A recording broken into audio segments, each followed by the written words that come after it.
Mais um dia de Tárcia Gonzalez e Julinho Alves em liderança e entretenimento. Fica de olho que vai ter muita coisa boa aqui hoje.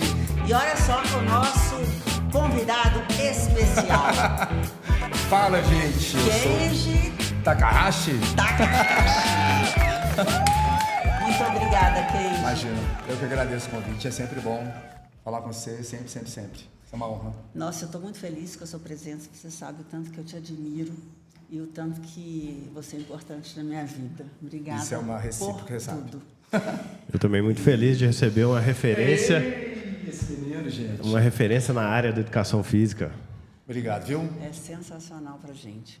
Então, nosso programa, né, de liderança e entretenimento, ele vem com o objetivo de trazer histórias de líderes. Líderes de sucesso, porque você conhece meu livro, você sabe tanto que eu sou apaixonada, e aí a gente acredita que um verdadeiro líder, ele tem que ser, antes de tudo, apaixonado pelos seus sonhos. Certeza. E esses sonhos começam em algum momento na vida.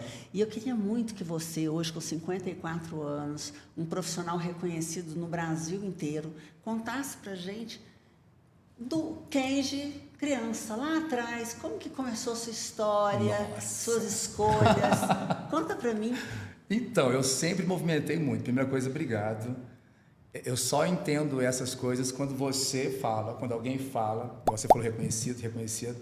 Eu aprendi a falar eu tenho uns 4 anos. E você me ajudou muito a aprender a falar eu fiz isso, eu sou isso, eu construí isso. Você me ensinou muito isso. Tárcia, psicóloga, sempre diz que nós, como indivíduos, somos únicos e sempre temos que nos olhar primeiro no espelho antes de qualquer outra pessoa. Certeza.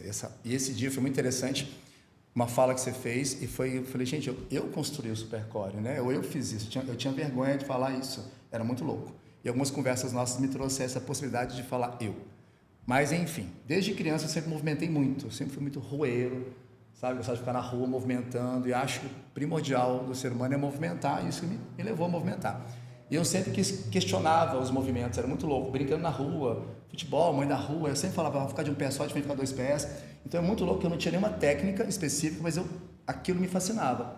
E eu sempre jogava futebol pensando, como é que chuta? O que funciona quando chuta? Olha, quando eu chuto, eu contraio o abdômen. Então, desde criança eu tinha essa percepção e eu questionava muito isso. Tanto que as partes de ciência, tudo que eu mais gostava, sabe? E muito louco, porque aí na infância foi muito assim, brincar na rua, saltar, pular, sempre foi dessa forma. E eu sempre fiz esporte. E sempre fui amigo dos professores de educação física, eu sempre gostava de fazer educação física. Eu tenho um professor que ele me incentivou demais, porque ele realmente amava o que ele fazia, chama o professor Massaniello, eu não esqueço o nome dele, e ele é um cara que me fez acreditar muito que a educação física era uma profissão interessante.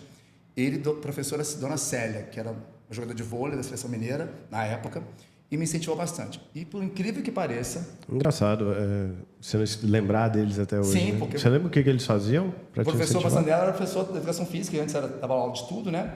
E ele me introduziu judô e outros esportes. E a Dona Célia também, todos os esportes, mas era jogadora de vôlei. E eles eram muito apaixonados pela educação física. Então, eu via assim, o sangue no olho deles, de gostar. Isso já em Belo Horizonte? Em Belo Horizonte, na Escola Municipal Mestre Ataíde de Barra Betânia, onde minha família japonesa veio em 1940 para plantar naquela região, tudo em Belo Horizonte. E minha família brasileira também já morava nesse lugar também. E aí eles, enfim, ali eles casaram entre eles e tudo mais. E foi nesse bairro também, na Escola Municipal. Eu estudei lá da 1ª série até a 8ª série. E ele foi meu professor da 5ª até a 8ª. Isso eu olhava eles trabalhando e falei, gente, eu quero ser igual a esses caras, igual só ela, igual ele. Muito amor, né? E agora, olha que loucura, tá? E por incrível que pareça, tinha um professor que ele me deu um trauma no futebol. Por isso que hoje eu não assisto muito futebol, não gosto de futebol. Já tentei ver como é que é isso, mas eu não gosto de futebol mais. Esse professor de educação física, ele já era o contrário dos outros 2. Ele fazia um rola-bola. Então eu falei, esse aqui eu não quero ser. Para mim foi interessante porque eu vinha na minha frente 2 Sempre que amavam e um que não amava. E eu consegui definir os que amavam e o que não amava. E esse que não amava colocou esse trauma de futebol na minha cabeça. Então eu falei, gente, que louco. Só que eu não tive mais olhar para esse cara, eu tive olhar para os que me incentivavam, né? Então hoje eu consigo analisar isso, como é que eu consegui conectar mais com a motivação, com o positivo, e não conectar com o negativo. É engraçado que você também consegue entender... É muito importante você entender o que você quer, Sim, sim. mas eu acho que às vezes mais importante é entender o que você não quer. Exatamente. Que foi o que você identificou em um dos professores. Isso. Né? E aí depois eu fui para o Cefet. E é sensacional perceber... Você tinha quantos anos na época? 11, 12, 13, né? Como que um líder, né, numa escola pode fazer total diferença e Sim. influência na sua vida toda, né? E lá tinha um ginásio coberto, escola municipal, e tinha uma sala que ficava fechada. E eu era doido para abrir essa sala. Então, como não abria, eu subia na escada para ver o que tinha do outro lado. E era cheio de aparelhos de ginástica olímpica, era cheio de materiais que não eram usados. E eu falei, gente, por que eles não usam isso? E eu comecei a questionar os professores por que a sala ficava trancada com tanta coisa interessante para ser usada. E comecei a pensar nisso. Eu falei, gente, por que vocês não usam aquilo lá? E aí foi introduzido o judô na escola. Isso com qual idade que você tinha? Eu tinha, cara, isso foi da 6ª série. Isso é o que naquela época? 6ª série acho que é 12 para 13, né? Acho que 14 é 8ª, é isso mesmo. E aí eu questionava por que não usava outros aparelhos, outros esportes, e só tinha esporte coletivo. Então já era meio... Questionador. Completamente. Aí eu falava, gente, vamos fazer outro tipo de esporte, outra coisa, né? E eu pensando, vocês me perguntando isso, é muito interessante, porque eu me volto, eu vejo exatamente eu subindo na escada, olhando e fascinado com os aparelhos. Eu falei, gente, olha as oportunidades que a gente tem de movimento e a gente não vê. E hoje eu vejo muito isso ainda, né? Trazendo para hoje, como é que as pessoas se fecham, né? E não tentam ultrapassar, enfim, outro lugar. Aí eu fiz, depois fui pro Cefet. Passei no Cefet, fui fazer segundo grau. Cefet era a melhor coisa que tinha. Sim, Era porque... só coisa de crânio, né? Isso, e não é coisa... eu estava muito, eu era muito Caxias, sempre dei muito, sempre. E aí no Cefet, eu passei sem cursinhos, dando em casa. Né? O pessoal fazia uns cursinhos aqui em BH super famosos, Ovílio Carneiro, lembra disso? Lembro demais. Aí eu não fiz nada, fiz tudo em casa. E eu passei. Falei, gente, eu acho que eu não estou tão burro assim não, né? Mas enfim. Aí fui pro Cefet, fiz estradas, que era engenharia civil, porque a minha família tinha um histórico de engenharia civil. Uhum. Aí eu fui para engenharia civil, beleza. Só que o esporte sempre na minha cabeça. No Cefet, eu fui de novo pro movimento. E eu falei, vou fazer teste pro voleibol, para a equipe de vôlei. Só que eu sempre mais baixinho, né? E eu saltava muito, eu jogava vôlei nessa outra escola também. E aí quando eu cheguei a fazer o teste, só tinha uns caras altíssimos. E o técnico olhou pra minha cara, tipo assim, né? O que você está fazendo aqui? Eu falei, meu filho, deixa alguém ensinar a bola para mim que vamos ver. Aí do nada alguém levantou uma bola, só sei que eu pulei tão alto e dei uma cravada na bola. O cara ficou horrorizado. Eu fiquei horrorizado, porque eu estava com tanta vontade de mostrar o que eu sabia. O cara ficou chocado. Na hora pegou meu nome e falou... Você só tinha aquela oportunidade. Exato. Eu falei, vou fincar essa bola no chão. E eu subi com tanta vontade, Júnior, você não acredita. Soquei a bola, todo mundo ficou horrorizado. Como é que esse baixinho subiu tanto assim, né? Aí eu entrei para a equipe de voleibol do Cefet. E aí, competi os 3 anos que eu fiquei lá. Formou? Formei. Fiquei 1 ano no mercado de engenharia. Só que eu não estava feliz. Eu falei, eu gosto de educação física. Conversei com minha família, com minha mãe. Ela falou, meu filho, faça o que você gosta. A gente não está podendo, né, fazer isso, mas se você não curte... Aí eu fiz o FMG. E você estava com quantos anos? Essa época eu tinha 18 para 19. E você teve apoio da sua mãe naquela época? Só minha mãe. Que era uma coisa rara, né? Minha mãe sempre me apoiou em tudo. Eu acho que ela é a pessoa que me guia para todos os lugares. Ela acredita muito em mim, assim. E quando foi meu pai... Hoje eu vejo que funcionou, né? Demais. Espero que tenha funcionado. A gente é muito parceiro até hoje, assim. E na rede social sempre ela tá sempre nos meus lugares, assim, você sabe disso. E aí, cara, eu fiquei 1 ano na engenharia e eu fiz educação física, só que eu fiz o FMG. Eu falei, será que eu vou passar? Você formou em engenharia? Não formei, eu comecei a fazer... Não, eu fiz estradas, que é curso técnico de estradas. Aí eu fui trabalhar 1 ano numa empresa de engenharia. E ali pensando o que eu ia fazer. E sempre apaixonado pelo esporte. Aí eu falei, vou fazer engenharia na Kennedy, vou fazer educação física no FMG. Mas no FMG, não fiz cursinho, não tem nada, porque eu vou entrar para uma área de biológica e no Cefet foi só coisa exatas. Peguei todos os livros do Palomar, não sei se vocês lembram disso. Lembro, demais. E de novo estudei em casa. Estudei em casa. Perto da Galeria de Ouvidor que ficava. Estudei em casa, eu falei, eu vou passar nesse trem. E eu lembro que eu não sabia nem que era meiose, mitose. Eu falei, que é meiose, mitose, gente? Aí o menino chegou falando, meiose, mitose. Eu falei, que é isso, né? O básico. Aí eu falei, gente, eu não sei que é isso, não vou passar nesse negócio. E comecei a estudar igual um maluco em casa. Maluco sabe tudo. Aí, menino, fiz os 2 vestibulares. Passei na Kennedy, eu fiz a FMG e não saiu o resultado. Falei, vou para a Kennedy, quando passar eu penso em vou fazer. Cara, passei na FMG entre os primeiros, 50 primeiros, primeira turma. Aí eu falei, nossa, graças a Deus. Falei pra minha mãe, ela falou, não, vamos fazer o que você quer. Aí na empresa eu avisei que ia fazer educação física. Os caras, mas vai largar isso aqui, tá, Jari? Eu falei, cara, eu acho que eu vou pelo meu amor, que eu acho que é o que eu curto, eu acho que é a minha vida. E aí entrei para educação física, em 89, na primeira turma de educação física. Você já estava com 20 anos? Já estava com 20 anos, porque eu fiquei um ano trabalhando, né? E aí eu fiquei... Pode falar tudo? Pode falar tudo que você Tô quiser. adorando. Aí eu peguei, estudei até o 4º período, que era 89 para 90. Eu entrei em 89, né? Aí quando chegou em 90, minha família estava com uma condição financeira muito ruim, muito ruim, muito ruim. E aí eu estudando, trabalhando, tanto que eu aprendi a cozinhar nessa época, porque eu fazia todas as comidas de casa, minha mãe trabalhava fora. Eu aprendi a cozinhar para poder deixar todos o almoço e janta pronto para minha mãe e meu pai, para os meus irmãos, para depois ir para a escola, mas enfim. E aí, cara, surgiu a oportunidade para o Japão. Estava acontecendo aquele evento dos Dekasekis, que era o Japão estava contratando descendentes de japoneses brasileiros para trabalhar, porque não tinha mão de obra. E o meu tio trabalhava na Toshiba, e ele tinha uma empresa que realmente, eu pesquisei com ele e falei, não é real, isso está acontecendo de verdade. Cara, eu conversei com meus professores da FMG, que eu sempre gosto de pegar essa referência, de quem é referência, para saber se vale a pena ou não. Conversei com meus professores, os diretores, falei, cara, está surgindo essa oportunidade, o que vocês acham? Aí eles falaram, Kenji, qualquer oportunidade fora do país é muito bom. Vai, você sabe muito bem disso. Sei. Falou, vai, a gente tenta segurar o seu trancamento, quando não der mais, a gente avisa. Na época não tinha internet, estava começando a internet, não tinha celular, não tinha nada, era carta. Você foi? Fui, fiquei 5 anos, eu fiquei 6 meses, e aí eu fui acostumando com o Japão, falei, esse negócio está dando certo, aí eu consegui fazer umas coisas que eu queria fazer, quero comprar uma casa para minha mãe, comprar um caminhão para meu pai, depois... Legal. Aí depois a gente passou 3 anos, comprei mais uma casa para a família, não sei o que e tal, eu falei, gente, esse negócio aqui está muito bom. E aí eu fui ficando, eu falei, vou ficar até o final do meu trancamento, o máximo que conseguir. E mandando carta para a faculdade, meus amigos, e aí o pessoal da faculdade, olha, agora não tem como segurar mais o trancamento, sem que vir embora. Quando eu voltei, em dezembro de 94. E aí uma Mas coisa... você estava com quantos anos? Aí eu fazia de 26 para 27. Você ficou lá no Japão 4 anos? Fiquei 5 anos completos, porque eu voltei em dezembro, um dia antes do Natal, para fazer surpresa para minha mãe. Você ficou 5 anos sem Fiquei vir 5 aqui? anos sem vir aqui. Eu falei, se eu for, eu não volto para cá, então é melhor ficar. Eu sou muito assim, sabe? Você é o mais velho? Eu sou do meio. Todo mundo foi. A sua responsabilidade... todo mundo... Todo mundo foi. Meu pai foi para levar meu irmão mais novo, com 16 anos. Primeiro foi meus dois irmãos, depois foi eu e meu outro irmão, depois foi meu pai e meu irmão. E ficou minha mãe com minha avó aqui, que ela sempre morou com a gente, minha avó. E depois eu voltei com 5 anos com meu outro irmão, o outro voltou com 7. O outro casou com uma inglesa, hoje mora em Londres, tem bastante tempo. E o meu irmão faleceu no Japão, já tem uns 8 anos, que ele ficou 20 anos lá. E aí é isso. Uau! Aí voltei. Histórias que ninguém nunca ouviu. Eu não tinha nem ideia disso. Muito legal.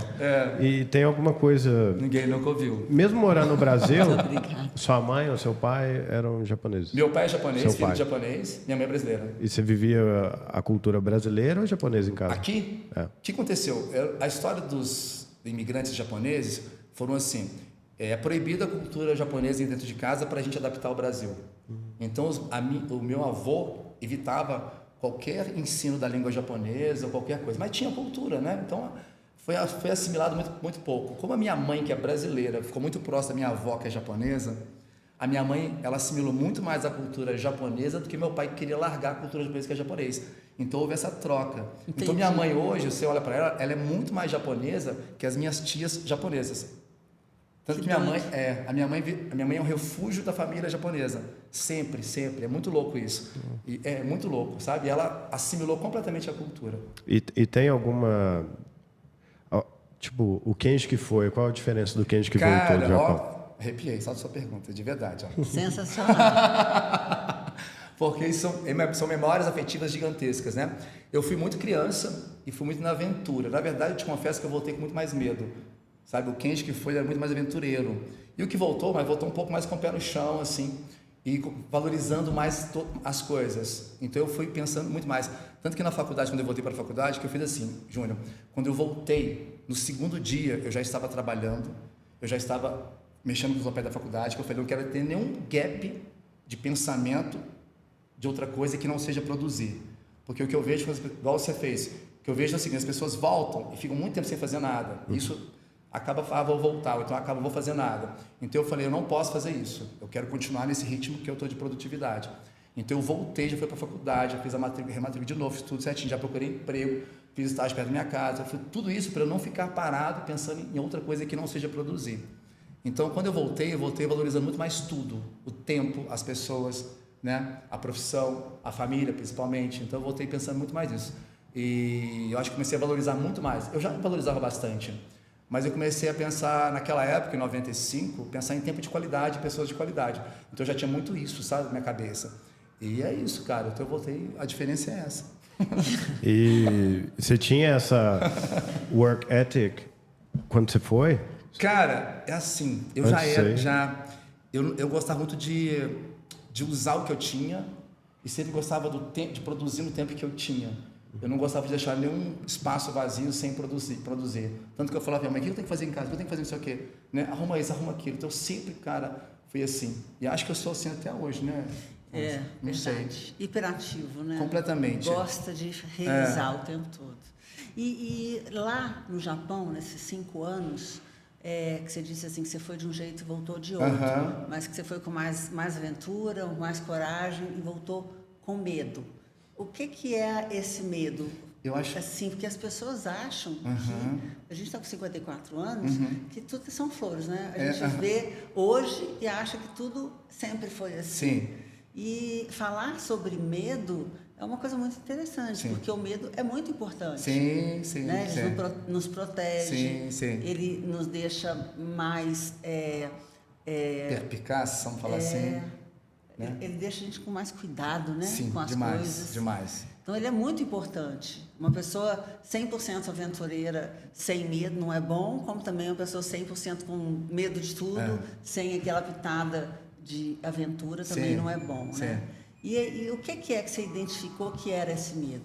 E ele sumiu depois? Como é que foi? Não é que ele sumiu, eu tinha menos medo do tempo, e quando eu voltei, eu fiquei com mais medo do tempo.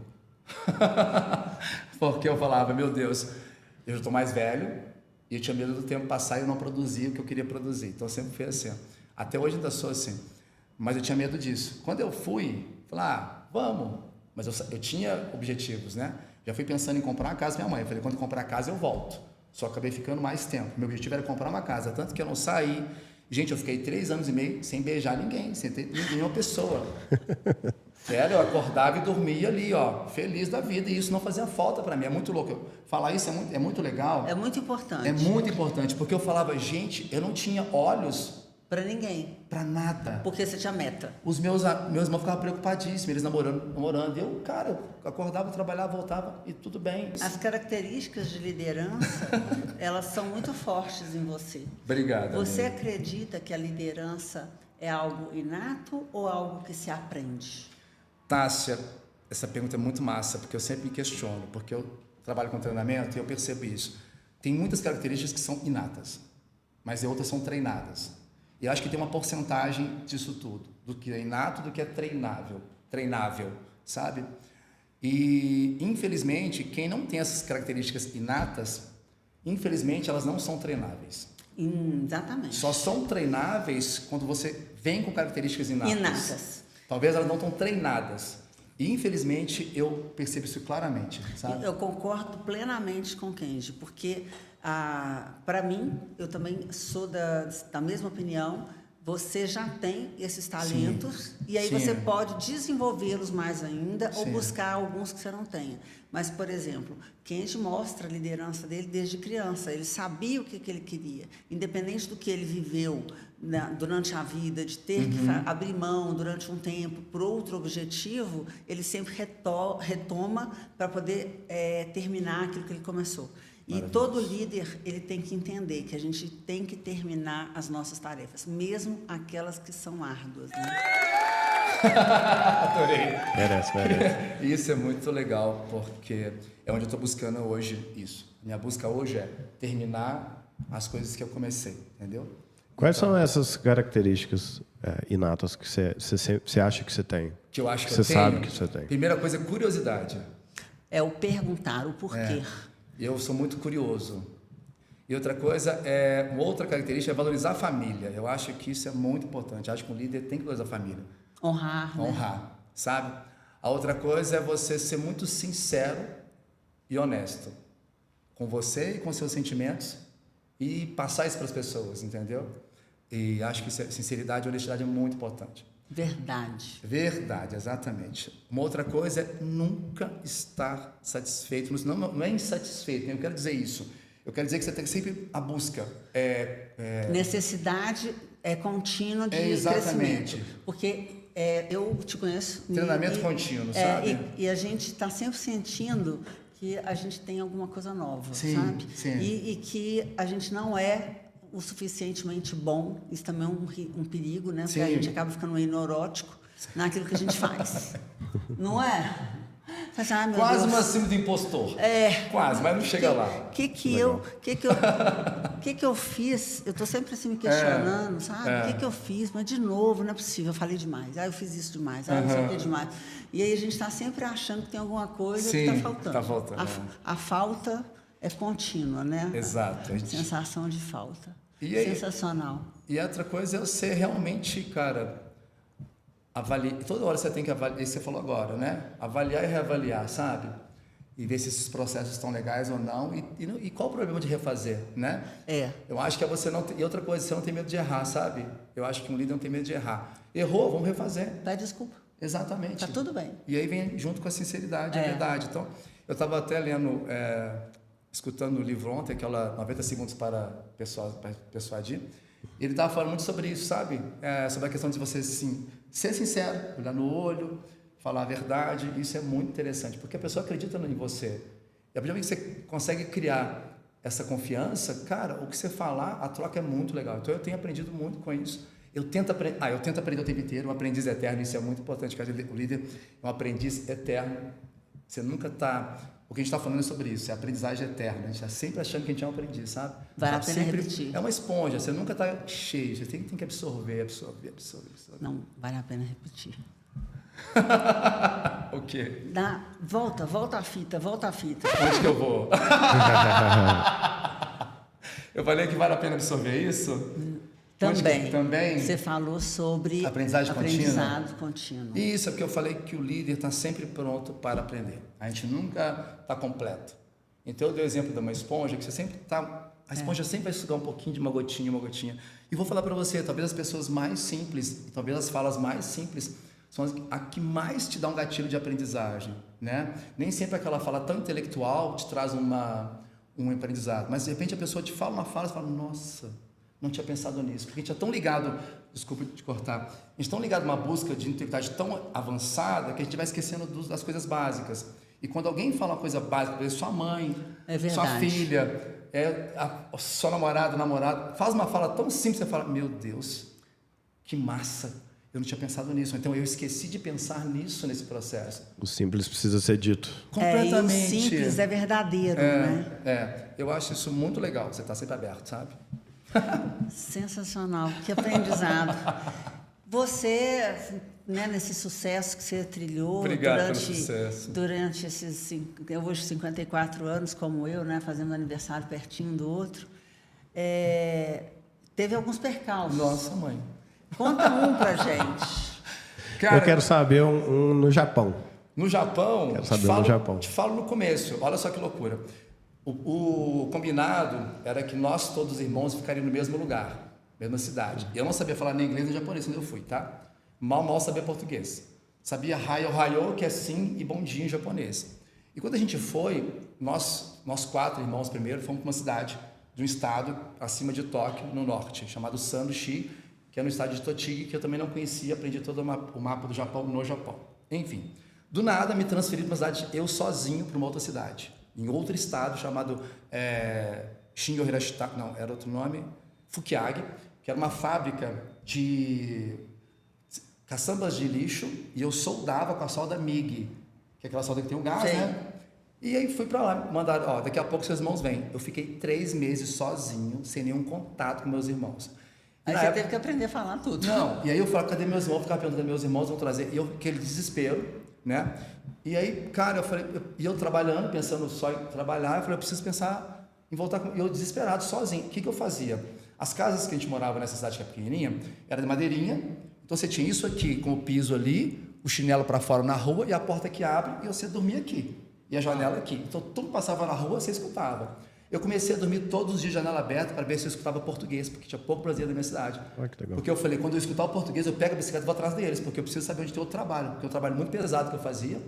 E eu comecei a perceber que eu era o único que não tinha máscara. Um dia eu perguntei para o meu contratante, falei, por que não tem máscara? Ah, você nunca pediu?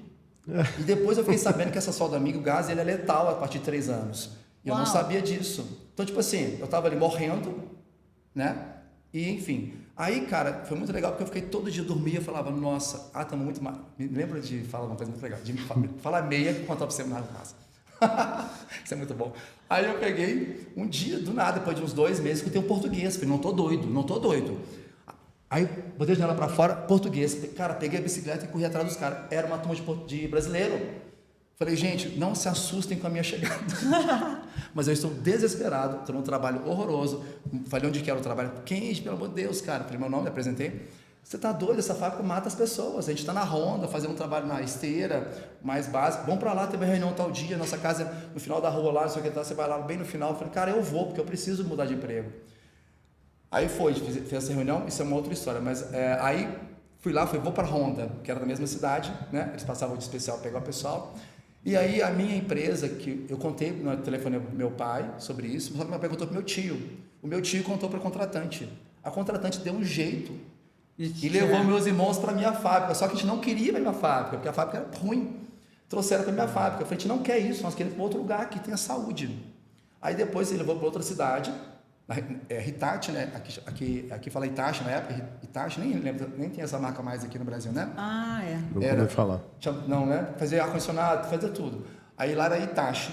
Itachi. Uma empresa maravilhosa, super limpa, qualidade de vida, cidade linda, umas aleias incríveis no inverno, tudo lindo, tudo lindo. Nossa casa tinha até a interfone de televisão, que na época não tinha, ninguém tinha.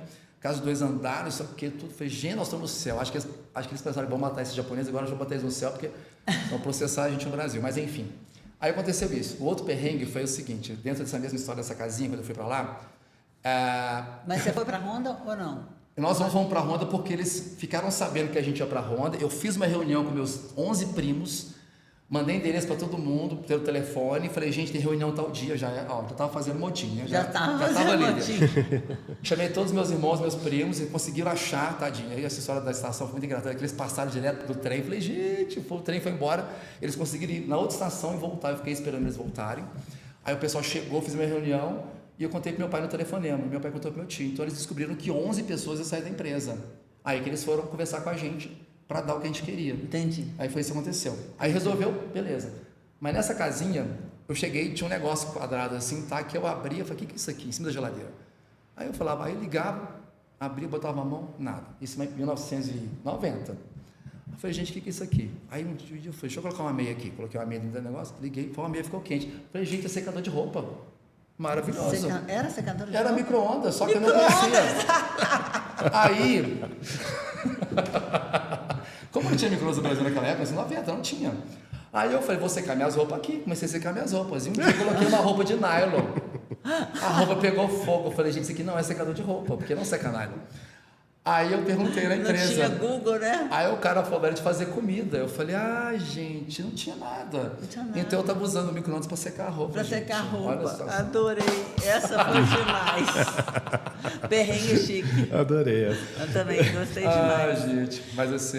Aí você volta pro Brasil, entra para a faculdade. Volta para a faculdade, 4º período. Termina seu curso. Em 98, eu tive que voltar para o 1º período, porque um currículo todo novo. Educação física.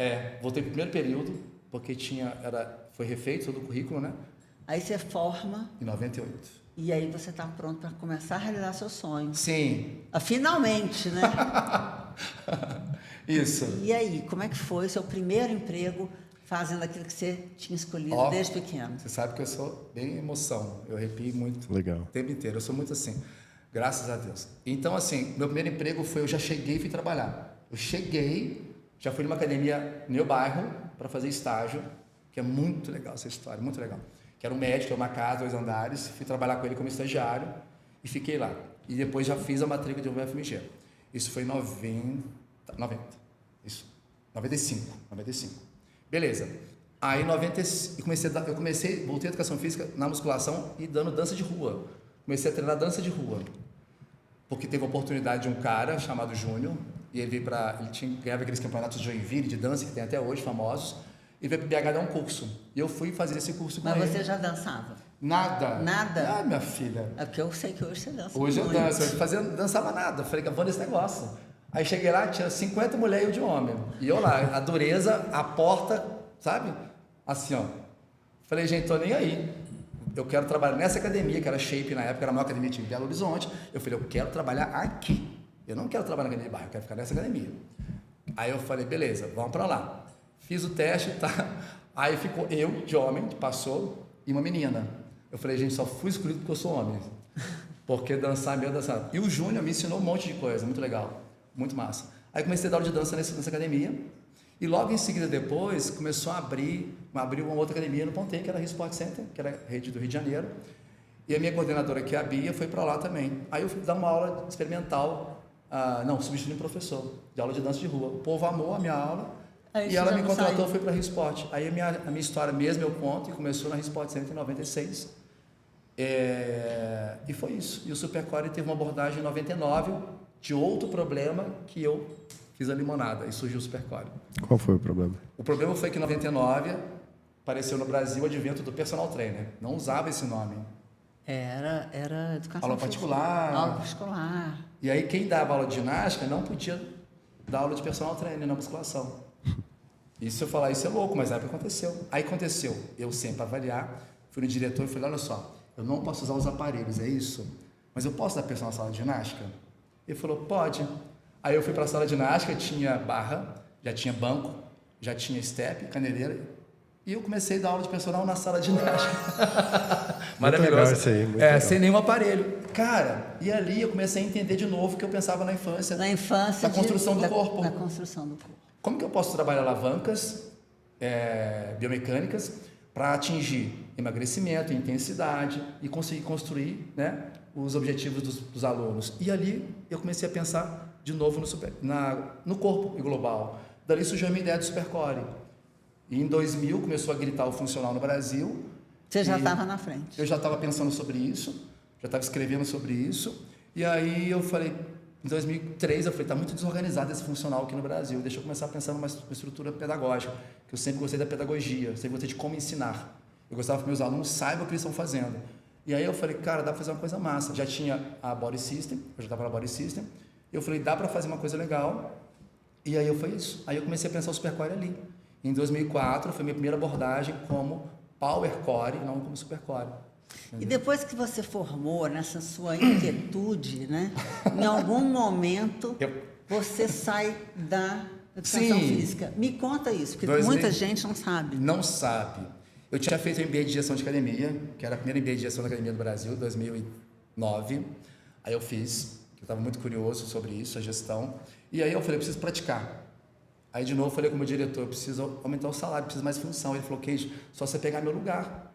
Eu falei, então eu não vou pegar seu lugar, eu vou sair, já que não tem onde para eu crescer mais. E a minha amiga estava o tempo inteiro me falando da oportunidade dessa empresa multinacional. Eu falei, quer saber, eu vou praticar a minha MBA e vou para outro lugar. Foi isso. Aí eu fui, pensando demais, conversei de novo com meus alunos, mais uma vez. Todos eles falaram, Keiji, vai, porque você é um profissional que se voltar o mercado absorve, fica tranquilo. Cara, eu fui assim, bastante receioso. Eu só fui porque tinha uma segurança financeira X dentro da empresa, né? Você recebe uma situação que você fica seguro no começo, né? Ela é decrescente a partir do momento que você entra, mas existe essa condição, que é analisado o seu salário no momento, enfim. E aí eu entrei, foi um aprendizado gigantesco, né? Para essa empresa de seguros internacionais, que hoje mudou muito. Foi muito legal porque eu aprendi o tete-a-tete, de você, de uma certa forma, trabalhar vendas, porque nós, da educação física, temos problemas para vender, temos problemas para compra, tem problemas para mostrar o produto, tem problemas para cobrar, né? A gente tem muito isso, e essa empresa me ensinou muito isso, então eu aprendi muita coisa. No primeiro ano eu fui premiado, no segundo ano eu comecei a entrar numa depressão, porque eu estava vendo o meu time do Supercore passar, porque o Supercore, o funcionário estava gritando, outras metodologias gritando no Brasil. Eu falei, gente, mas o Supercore é muito legal. Eu falei, eu preciso voltar. Preciso voltar. No segundo ano, conversei com a minha chefe, que é minha amigaça, desde a infância. E eu falei, Cícero, eu vou sair. Ela falou, mas eu sei. Eu falei, eu estou entrando em depressão. Tanto que eu fiz 9 cirurgias do olho, de calásio, por excesso que eu não estava aguentando mais. Eu falei, isso aqui não é normal. Minha mãe falou, meu filho, volta para a educação física. Você não para de ficar doente. E eu comecei a fazer a depressão. Fala, né? Porque eu ficava dentro do carro durante 3 horas, não saía do carro, quase todos os dias, para não subir para a reunião. Eu falei, isso aqui não sou eu. Isso aqui não sou eu, não estou me reconhecendo. Eu falei, vou sair fora disso aqui, entendeu? Chega dessa gravata, desse terno, pelo amor de Deus. E na época você treinava? Sim, nunca parei de treinar.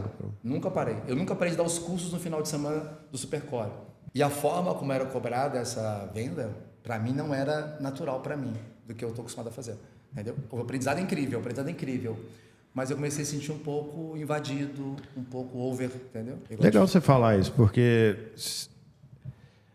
às vezes a gente é tão bom em um trabalho que a gente não gosta, que se você é bom numa coisa que você não gosta, que você odeia, que te faz mal, imagina se você fizer algo que você gosta. Certeza. Que é o Supercore, onde você estava focado, onde estava o seu amor, né? Sim. Aí foi isso que eu fiz, eu peguei todo o aprendizado de vendas, né? Forma de venda. Eu estou aprendendo muito, né? Mas lá eu aprendi muita coisa que eu tinha estudado e não estava utilizando, porque aquela nossa característica de ser muito, como eu falo, que na educação física isso não traz para a gente, né? Vendas e a questão de administração é muito complicado.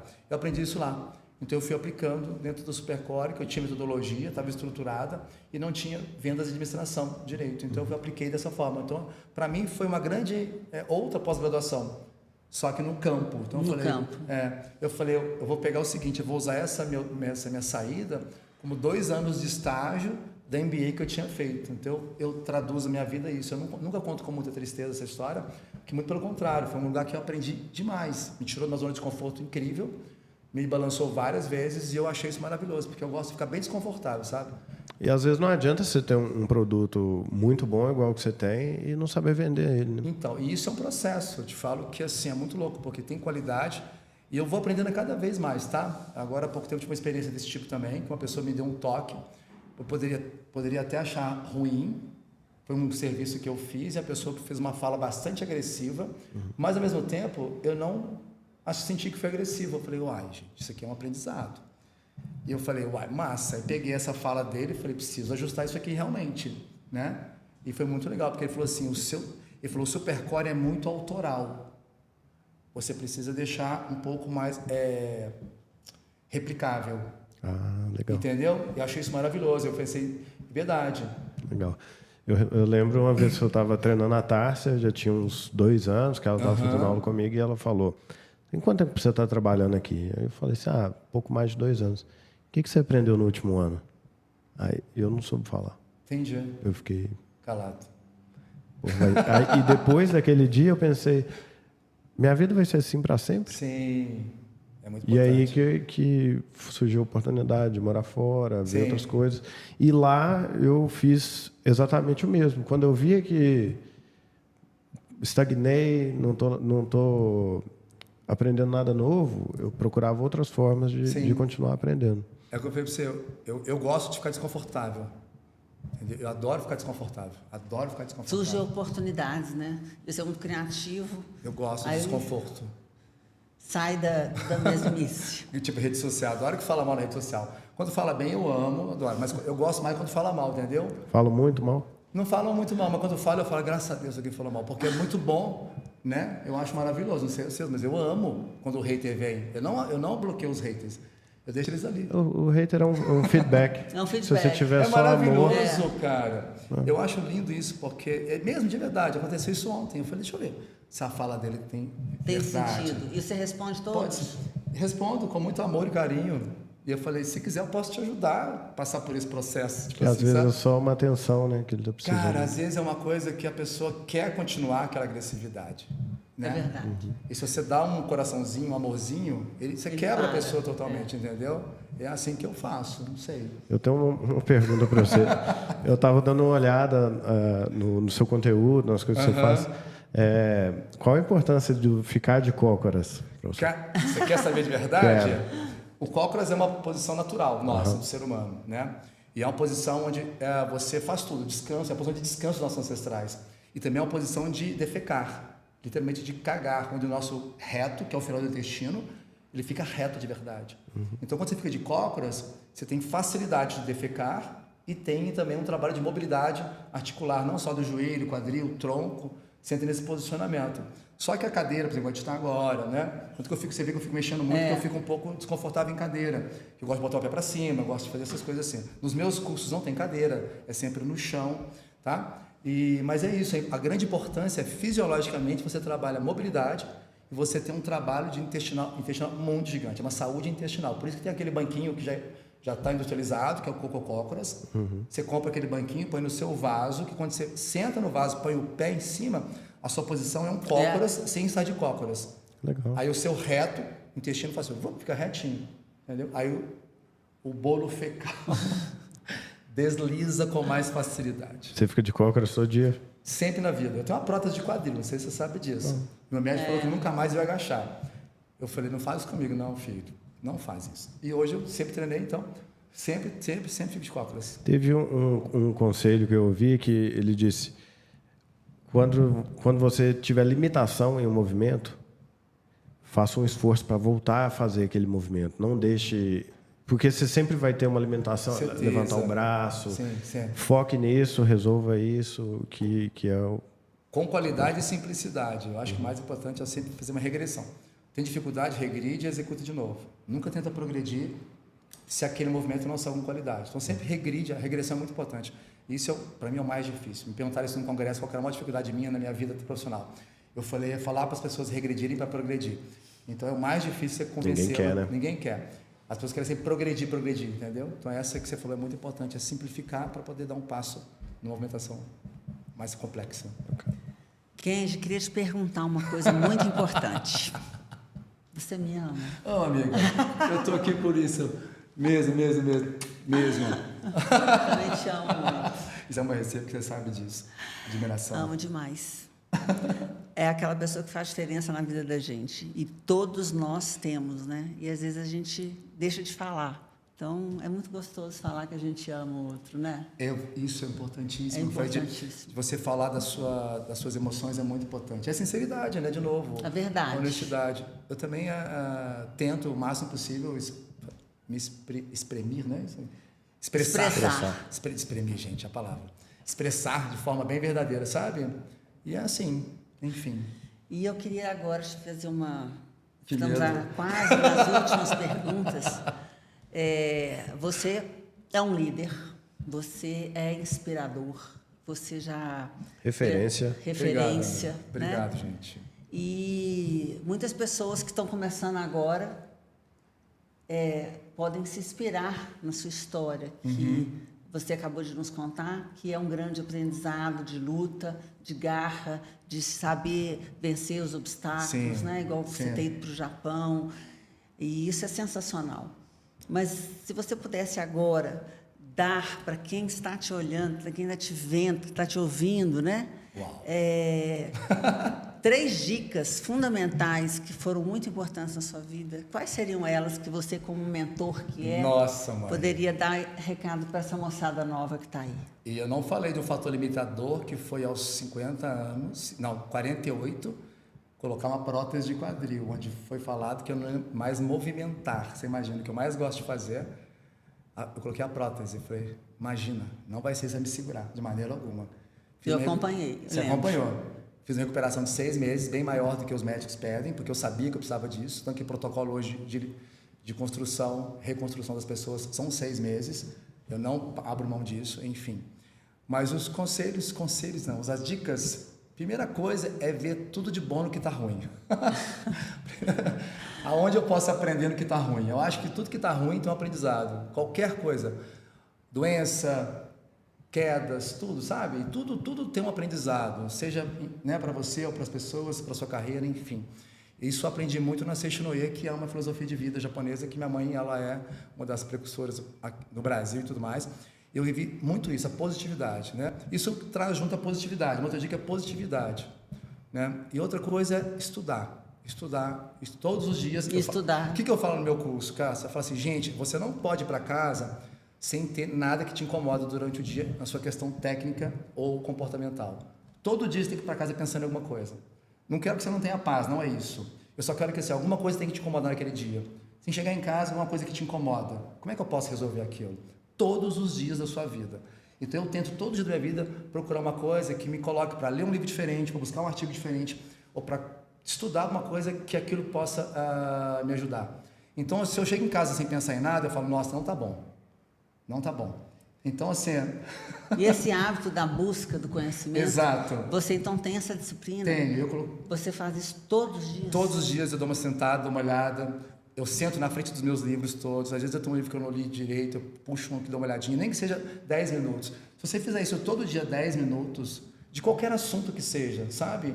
Eu acho que é sempre importante. Alguém que fez uma fala com você, fala, será que essa fala foi legal? O que ele falou foi interessante, né? Então eu estava pensando em persuasão outro dia, eu estava com dificuldade de fazer o persuasão rápida. Eu peguei esse livro, que era o mais interessante, né, que é 90 segundos para persuadir, e eu fiquei escutando ele ontem várias vezes. Eu pus o áudio do livro, né, fiz umas anotações, enfim, e eu falei, caramba, é isso mesmo. Então sempre eu fico incomodado com isso. Então eu acho que é legal você sempre ter uma coisa para você estudar todos os dias, entendeu? E o futuro? Uau! O que tem... Assim, a gente falou do Kenji criança, a gente falou do Kenji adolescente, das dificuldades, dos perrengues, da família. E o Kenji hoje maduro, pleno. Ai, gente. Quem vai ser o Kenji? Qual o Kenji que você quer ser daqui a 10 anos? Ó, a nossa frase no Supercore é more than a coach,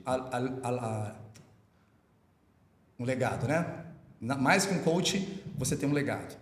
Em português seria isso. Então, o que eu quero deixar aqui é um legado mesmo.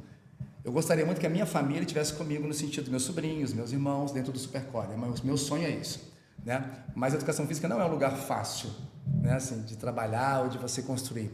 É todo dia que eu falei para vocês aqui. Então, esse é um sonho que eu tenho de trazer meus sobrinhos para trabalhar comigo. E eu tento todo dia trazê-los para perto de mim, nesse sentido.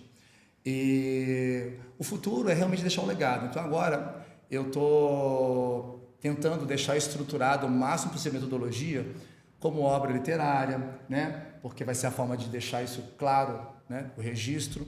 Então, estou terminando de escrever o livro do Supercore mesmo, a metodologia toda certinha, que é uma cobrança que eu tenho já há mais de 15 anos, que as pessoas me pedem, eu não terminei isso, fui jogando para frente e agora eu preciso fazer isso. Eu acho que tendo esse registro, eu acho que vai ter esse legado. E hoje, gente, eu não penso em parar. Eu acho que eu tinha que ter 200 anos, mas tudo bem.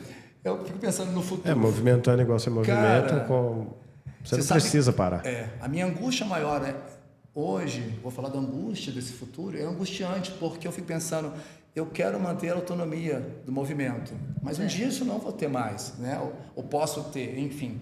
Mas o que eu mais quero é deixar esse legado. Eu quero deixar essa obra e as pessoas saberem, olha, isso aqui, vamos dar continuidade. Então, eu gostaria muito, eu tenho uma pessoa que não é da minha família, que é um coach, do coach super, lá de Guapiaçu, que é um estúdio Supercore. O Leandro é assim, eu falo, você é meu espelho, cara, você sou eu. Até falei isso com ele ontem. Não, ele é fantástico. Os trabalhos que ele faz, eu tenho que ir lá todo ano, uma vez por ano, eu fico em cima do estúdio dele chorando 5 horas, assistindo todas as aulas, porque eu falo assim, gente, isso aqui foi eu que fiz. Ele já recuperou o movimento de um cara agora que teve a segmentação da medula. Então o cara está descascando banana sozinho, o cara está aumentando o pé, porque ele pegou o menino na lesão logo em seguida. Então ele conseguiu fazer uma neuroplasticidade com a movimentação, não deixou muito tempo sem movimento. Mas enfim, fui lá e entrevistei o menino. Então eu falo, gente, isso é o Supercore. Então existe um legado muito forte que eu preciso deixar registrado, que as pessoas não conhecem. Então o futuro é esse, deixar esse legado do Supercore para que outras pessoas, até mesmo gerações, consigam dar continuidade, entendeu? E não dá vontade de parar de perguntar, porque a sua Adorei. história é fascinante. Aí eu quero perguntar mais e mais. Vai ter que voltar. Vai ter que ter o 2, Vai ter que ter o 2. E daí, né? Então é isso, eu acho que o legado... Eu às vezes fico pensando em não parar, fico pensando, como é que eu vou parar? A gente uma hora tem que parar, né? Tem. Uma hora a gente precisa parar, mas eu não vejo... Será que precisa? Eu não sei se precisa também, mas é o questionamento, né? Para ou não para, tem que parar, mas eu fico pensando na autonomia de movimento, sabe? Então é música, eu fico pensando nisso. Aí a gente pode falar de outras coisas mais angustiantes em um outro momento, porque é uma angústia, né, também ao mesmo tempo. Mas tem que falar também da verdade da vida, né, gente? Mas eu quero um dia, quando eu for embora, deixar essa obra escrita para que outras pessoas leiam e que a minha família, qualquer pessoa que perdure isso, fale, esse aqui foi do Kenji Takahashi, do Supercore, papapá. Então, quando sua mãe vir o seu livro, imagina o que sua mãe vai sentir quando ela vir o seu livro. Exato, é a maior incentivadora, não tem dúvida nenhuma, sabe? E é muito legal isso, eu preciso terminar isso urgente. Qual a pessoa mais importante da sua vida? Minha mãe, não tem dúvida nenhuma. Primeiro eu, depois a minha mãe, né? Mas a minha mãe é, sem dúvida nenhuma, a pessoa mais importante da minha vida. Isso aí não tenho dúvida nenhuma. Por quê? Porque ela sempre me apoiou, em todos os momentos. Ela sabia que ia ser um perrengue desgramento, mas ela falava, eu acredito que você pode ir, que você dá conta. Ela nunca deixou de falar isso comigo. Em nenhum momento ela foi minha parceira, em todos os momentos. Mesmo quando ela achava que não ia dar certo, ela falava, não, você dá conta. E é incrível, porque a pessoa tem 4 anos primário, de uma inteligência, uma sabedoria incrível. Meus amigos são todos amigos dela. Isso é muito incrível. Eles ligam para ela sem me ligar. Sempre tem gente na minha casa. Minha mãe é uma pessoa muito massa, sabe? E é muito legal. Aprendo com ela todos os dias. Não deixo de ir na casa dela, assim, de experiência 4, 5 vezes por semana. Uma troca muito gigante. E ela é a pessoa sendo mais importante da minha vida. Eu não tenho dúvida nenhuma. O seu sobrenome que você usa, Takahashi, é do meu pai. Mas, pai. Não estou deixando de honrar meu pai, que isso é muito importante, tá? Então, honrar pai e mãe, acho que não é só religioso, não é só uma questão, mas a gente tem que honrar pai e mãe, independente de que seja. Mas meu pai também é uma pessoa muito importante, tá? Muito importante, mas a minha mãe, se fosse colocar numa escala, não tem para onde falar disso, minha mãe primeiro, depois meu pai, entendeu? Tá. Mas... Nós entendemos. Que fantástico. História, assim, me deixou sem fôlego, viu? Muito obrigada. Eu que agradeço. Muito obrigada mesmo. Poder falar disso aqui abertamente. Prazer sentar com você. Vontade. Que bom. Prazer sentar com você e ter essa conversa, ouvir um pouco, legal. Essa era a intenção. Esse lado B, lado A, né? Sensacional, muito obrigada. Obrigado, eu que agradeço. Mais uma vez. Mais me chamar várias vezes que eu virei, sem nenhum problema. Então fica assim, mais um episódio do Liderança e Entretenimento com Kenji Takahashi, Tárcia Gonzalez, Julinho Alves.